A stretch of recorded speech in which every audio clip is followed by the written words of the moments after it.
Lorsqu'Israël vit en paix avec son Dieu, chacun dans le peuple habite en sécurité sous sa vigne et sous son figuier. 1 Roi 5,5.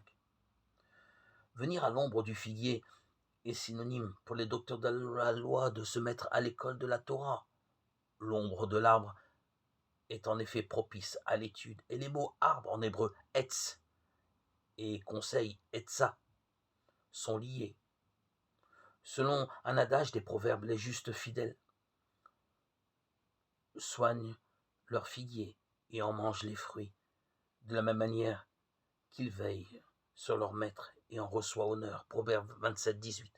D'ailleurs, dans une vision, Jérémie 24,1,10 distingue les bonnes figures, image du peuple revenant de tout son cœur à son Seigneur, de celles immangeables, voire pourries, symbole des Juifs infidèles.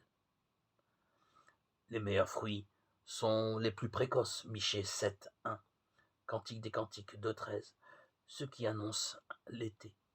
Le fruit de l'étude est donc l'attente du Messie, Matthieu 24,33. Mais comme le vigneron refusant de couper l'arbre sans fruit depuis 3 ans, Dieu sait être patient et par sa miséricorde veut nous voir porter du fruit, Luc 13,7.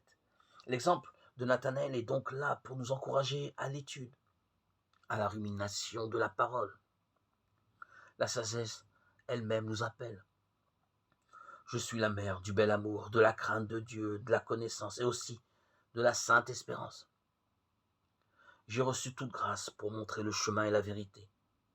En moi est toute espérance de vie et de force. Venez à moi, vous qui me désirez, rassasiez-vous de mes fruits. Livre de la sagesse, chapitre 24, 18, 19.